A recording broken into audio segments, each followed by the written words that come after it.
хувийн хвшлээс төртөө хамтрал харин яаж бодиттой хурдан хугацаанд хэрэгжүүлэх төсөл болгох вэ? Тэгээ энэгээр дамжуул эдийн засгийг дэмжих, тэтгэх ямар одоо гарц боломж байгаа. Санхүүгийн зах зээлийг одоо үнэхээр бодиттойгоор дэмжихгүй бол зах зээл ч бас өөрөө мөнгө үнэхээр хомс байгаа шүү дээ, тийм ээ. За дээрэс нь экспортыг яаж бодиттойгоор дэмжих юм? Гаднаас орж ирж байгаа валютын өрсөлдөлийг яаж нэмэх юм?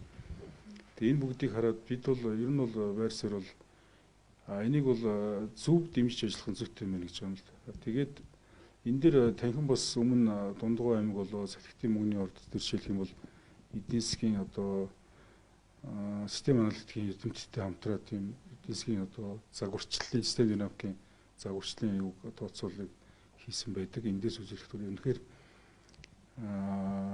тухайн ард иргэдэд болоод нийгэмд үзүүлэх нөлөөлөл нэлээд тийм өндөр гэж харагдаж байсан. Тэгэхээр бид энийг банкны сектортэйгээ хувийн хвшлэн төр засагтайгаа одоо маш зөв ярилцах шаардлагатай. Тэгэхээр эх 7 хоногоос бид нэлээд олон хилцүүлэг хий гэж бодож байна.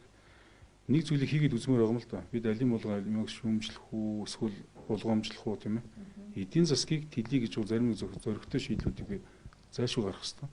Мэдээж энийх үр дагавар бол байна, болгоомжлох үр дагаврууд байгаа. Энийг бид яаж